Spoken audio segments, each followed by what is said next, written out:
Bismillahirrahmanirrahim. Assalamualaikum warahmatullahi wabarakatuh. Bagaimana kabarnya anak-anakku? Sehat ya?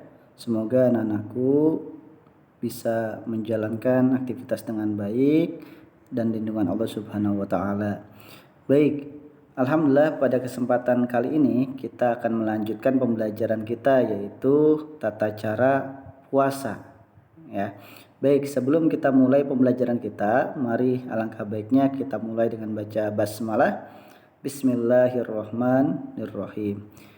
Baik, ini adalah bab ke-11 materi kita di PAI kelas 8 ya. Semoga anak-anakku dapat memahami dengan baik materi ini dan bisa diaplikasikan ke dalam kehidupan kita sehari-hari.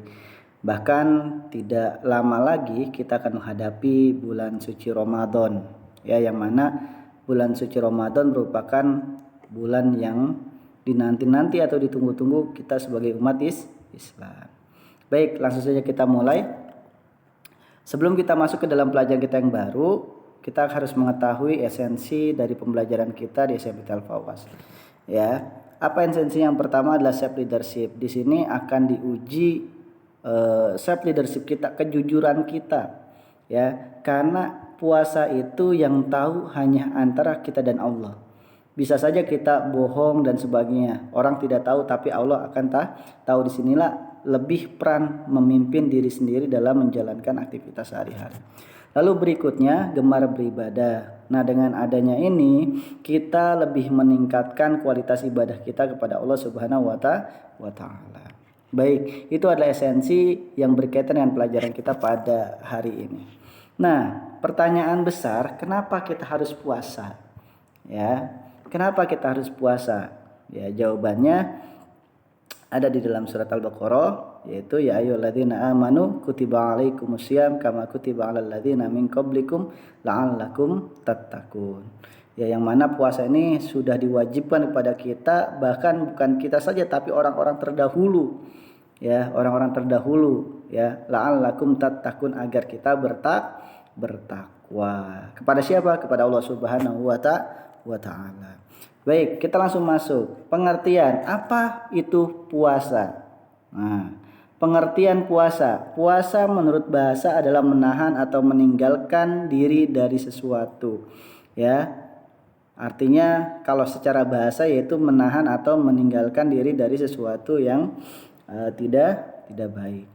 Berikutnya, secara istilah menahan diri dari makan dan minum dan segala sesuatu yang membatalkan mulai terbit fajar hingga terbenamnya matahari. Jadi puasa secara istilah adalah imsaku anil akli wasyurbi, artinya menahan diri dari makan dan minum dan segala yang membatalkan dari mulai matahari mulai muncul sampai dengan tenggelam, atau mulai waktu imsak sampai dengan azan maghrib waktunya berbuka puasa, gitu ya. Itu pengertiannya. Nah, ini dalilnya ya ayyuhalladzina amanu kutiba alaikumusiyam kama kutiba alal ladzina min qablikum la'allakum tattaqun. Ada di surat Al-Baqarah ayat 183. Mungkin anak-anakku semuanya sudah bisa hafal dan sudah bisa mengerti artinya, karena ini kita selalu laksanakan setiap tahunnya. Oke. Baik, sekarang kita akan bahas macam-macam puasa wajib. Sebenarnya di bab ini ada puasa wajib dan puasa sunnah. Tapi kali ini Mister hanya membahas tentang puasa wajib. Puasa sunnah akan kita bahas di pertemuan-pertemuan selanjutnya. Oke, puasa Ramadan itu adalah puasa yang wajib. Berikutnya puasa nazar. Apa itu puasa nazar? Puasa nazar adalah apabila kita memiliki sebuah keinginan dan tercapai, maka itu wajib dilaksanakan. Puasa kafarat. Apa itu puasa kafarat? Puasa kafarat adalah puasa untuk mensucikan diri dari dosa. Lalu berikutnya puasa qadha. Apa itu puasa qadha? Puasa yang diperuntukkan menggantikan puasa Ramadan yang terlewatkan. Itu wajib hukumnya. Nah, syarat wajib puasa. Nah, anak-anakku semuanya harus tahu syarat wajib puasa. Syarat wajib puasa yang pertama sudah balik. Anak-anakku kelas 8 insya Allah sudah balik semuanya. Berikutnya berakal dan memiliki akal sehat, bukan dalam keadaan gila, gitu ya. Berikutnya menetap atau tidak dalam perjalanan. Nah, ada batasan dalam perjalanan pun. Ya, dalam perjalanan pun ada batasannya, kurang lebih 86 sampai 89 km yang kita tempuh gitu ya. Itu baru tidak diperbolehkan puasa atau disunahkan puasanya, tapi kalau kuat jauh lebih baik lagi. Gitu ya. Jadi jangan cuma dari Cikarang Baru ke SGC nggak puasa. Nah, batas kadarnya kilometernya masih sedikit ya. Jelas ya. Ini berpergian yang jauh. Berikutnya sanggup atau kuat berpuasa. Sanggup dan kuat berpuasa. Insya Allah anak-anakku semuanya sudah masuk dalam syarat wajib puasa. Dan nanti di bulan suci Ramadan semuanya harus puasa. Jangan sampai batal. Ya, kalaupun batal perempuan ada halangan diganti di lain waktu. Oke, berikutnya syarat sah puasa. Syarat sahnya puasa. Puasa kita dianggap sah apabila yang pertama kita dalam keadaan Islam, kita dalam keadaan suci, ya, tidak dalam keadaan haid buat perempuan, nifas buat perempuan, wiladah buat perempuan, buat laki-laki nggak ada aja, semuanya syarat suci ya, beda sama ke perempuan. Berikutnya tamyiz. Apa itu tamyiz? Dapat membedakan mana yang baik, mana yang buruk, mana yang halal, mana yang haram, mana yang boleh, mana yang tidak. Insya Allah anak-anakku juga sudah dalam keadaan tamyiz, sudah bisa membeda-bedakan. Berikutnya berpuasa pada waktunya, bukan pada waktu terlarang. Berpuasa pada waktu yang sudah ditentukan, bukan pada waktu yang terlarang. Kapan waktu yang terlarang? Salah satunya adalah ketika tanggal 11, 12, 13 Hijriyah atau bulan haji ya, kurban. Ya, itu tidak boleh gitu karena itu hari tasyrik ya. Rukun puasa. Nah, ada rukun puasa. Apa itu rukun puasa? Niat. Setelah niat meninggalkan sesuatu yang dapat membatalkan puasa. Niat ya, makanya kalau sholat tarawih biasanya niatnya kapan? Setelah sholat tarawih ya. Apa niatnya? Ada yang tahu? Oke, niatnya apa? Nawaitu shauma ghadin an ada'i fardhi syahri ramadhana hadhihi sanati lillahi ta'ala. Semua harus disertakan dengan niat, jangan sampai tidak niat. Ya. Berikutnya meninggalkan sesuatu ya yang dapat membatalkan puasa. Tinggalkan semua yang dapat membatalkan puasa. Apa aja, Mister? Nanti akan kita bahas. Oke. Berikutnya yang membatalkan puasa. Nah, ini yang bahasan yang tadi sebelumnya. Apa yang membatalkan puasa? Yang pertama, makan dan minum dengan sengaja. Tuh, makan minum dengan sengaja batal. Berikutnya memasukkan sesuatu ke dalam perut melalui anggota tubuh, ya. Contohnya apa? Ya, banyak hal gitu kan untuk mengganjel perut biar enggak lapar dan sebagainya. Nah, ini jangan. Berikutnya muntah dengan sengaja. Muntah dengan sengaja juga membatalkan. Melihat bulan yang menunjukkan tanggal 1 Syawal, nggak taunya tiba-tiba pas kita puasa di hari akhir ternyata sudah masuk 1 Syawal. Nah, ini langsung dibatalkan saja puasanya. Datang haid, ya ini buat wanita. Ya, berikutnya nifas, sedang nifas setelah melahirkan. Nah, ini juga perempuan yang baru melahirkan. Nah, tidak usah berpuasa karena keadaannya dalam keadaan nifas gitu ya. Ibu menyusui juga tidak. Hilang ingatan atau gila. Nah, tahu-tahu hilang ingatan atau gila dan sebagainya. Nah, ini batal. Murtad, keluar dari Islam. Nah, keluar dari Islam, murtad dia juga bisa batal. Nah, ini adalah yang membatalkan puasa. Dan pembatal-pembatal lainnya dan masih banyak sebenarnya ya. Nanti akan kita sharing, kita akan diskusi di pertemuan berikutnya. Oke, orang yang tidak boleh puasa, ada nggak Mister? Ada yang nggak boleh puasa. Siapa? Apakah kita? Nah, orang yang tidak boleh berpuasa yang pertama orang sakit yang tidak kuat puasa. Orang sakit yang tidak kuat puasa dan memang harus mengkonsumsi obat.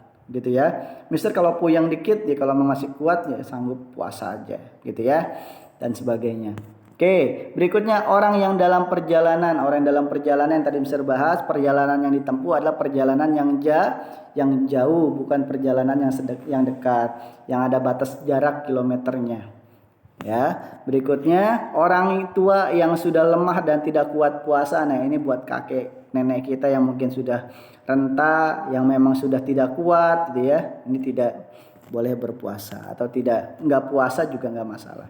Orang yang hamil dan menyusui, ibu hamil dan menyusui tidak diperkenakan untuk berpuasa. Kenapa? Karena akan membahayakan kandungannya atau anaknya. Gitu ya. Ini adalah orang yang tidak boleh puasa.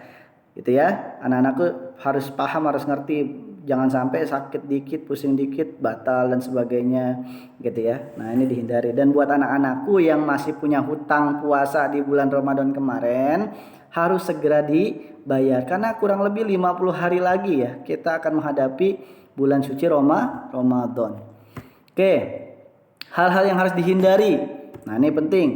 Ya, memfitnah dan mencela orang di dalam bulan suci Ramadan tidak boleh. Menggunjing dan marah. Berikutnya, mencuri, menipu dan berdusta juga nggak boleh. Melihat perbuatan maksiat nggak boleh. Ya, memandang wanita dengan syahwat tidak boleh. Ya, bercerita atau mendengarkan cerita bohong tidak boleh. Hindari semua maksiat yang ada di dalam bulan suci Ramadan karena akan menghilangi pahala kita, akan menghilangkan pahala puasa kita. Ya, harus dihindari. Berikutnya, sunnah puasa. Apa itu sunnah puasa? Menyegerakan berbuka. Ya, kalau azan sudah dikumandangkan segera berbuka, jangan ditunda-tunda. Saya masih kuat segala macam, jangan. Kecuali memang dalam keadaan yang mendesak. Berikutnya, berbuka dengan kurma. Nah, ini sunnah berbuka dengan kurma karena Rasul ketika berbuka puasa yaitu dia hanya dengan air putih dan air zam-zam mungkin dan beberapa butir kurma. Berikutnya, berdoa ketika berbuka. Nah, apa doa ketika berbuka puasa? Allahumma lakasumtu wa bika amantu wa ala rizqika aftartu bi rahmatika ya arhamar rahimin. Jangan sampai mentang-mentang disegerakan berbuka, azan langsung makan. Doa dulu ya. Berikutnya, mengakhirkan makan sahur. Nah, maksudnya apa? Makan sahur ya minimal 15 menit sebelum imsak kita sudah makan sahur. Jangan sahurnya di jam 3, di jam 2 karena subuhnya masih lama ya. Gitu. Berikutnya apalagi tidak sahur ya. Karena sahur merupakan hal yang baik gitu ya. Berikutnya memperbanyak beramal baik seperti sedekah dan lain-lain di dalam bulan suci Ramadan atau dalam ketika menjalankan puasa harus kita perbanyak amal baik agar pahala yang kita dapatkan semakin berlimpah. Oke, mungkin itu pembelajaran kita pada kesempatan kali ini. Pada dasarnya puasa sunnah juga sama ya, syarat ketentuan dan sebagainya semuanya sama. Yang membedakan hanyalah macam-macamnya. Kalau di puasa sunnah ada puasa Senin Kamis, niatnya juga berbeda, gitu ya. Terus berikutnya ada puasa Daud, niatnya juga berbeda. Tapi cara pelaksananya semuanya hampir sama, cuma niat dan waktu yang dilaksanakan yang berbeda. Tapi nanti lebih lanjut kita akan bahas apa-apa saja puasa-puasa sunnah. Yang kita ketahui kan ada puasa sunnah Senin Kamis, ada puasa Daud ya, dan puasa Daud yang satu hari puasa satu hari enggak dan sebagainya. Nanti akan kita bahas di puasa sunnah. Mungkin ini materi puasa kita, mudah-mudahan anak-anakku sudah paham, sudah mengerti dan bisa diaplikasikan nanti ketika puasa Ramadan sudah tiba. Ada beberapa hal yang harus kita ketahui bahwasanya puasa merupakan kewajiban umat muslim dan muslimat. Baik, sebagai penutup ada sebuah hadis yang diriwayatkan oleh Imam Ahmad yang berbunyi kam min shaimin laisa lahu min siyamihi illal ju wal atas. Ya, bahwasanya banyak orang yang berpuasa namun ia tidak mendapatkan apapun dari puasanya selain rasa lapar.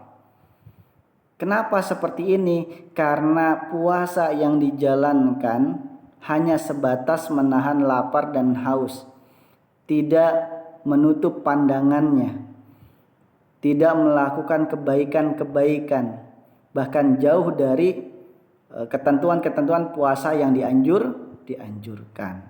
Sehingga dia tidak dapat pahala, yang didapat hanyalah illal ju wal atos, hanya rasa lapar dan rasa haus, sedangkan pahalanya nol. Maka dari itu puasalah dengan sebaik-baiknya dengan syarat dan ketentuan yang sudah ditetapkan Allah Subhanahu wa wa taala. Itu ya. Mungkin sekian pembelajaran kita pada kali ini. Untuk hari ini pembelajaran di YouTube tidak Mister adakan penugasan. Jadi anak-anakku hanya silahkan tonton video pembelajaran ini dan tulis nama dan kelas di kolom komentar sebagai absen. Apabila ada pertanyaan-pertanyaan yang ingin ditanyakan, silahkan tanyakan di kolom komentar ataupun langsung japri ke Mister ke nomor yang sudah Mister berikan. Oke, mungkin itu yang dapat kita pelajari pada hari ini. Semoga anak-anakku dalam lindungan Allah Subhanahu wa taala ya lalu diberikan kesehatan. Ingat 3M, mencuci tangan, memakai masker dan menjaga jarak. Sekian, wabillahi taufik wal hidayah, waridho wal inayah. Wassalamualaikum warahmatullahi wabarakatuh.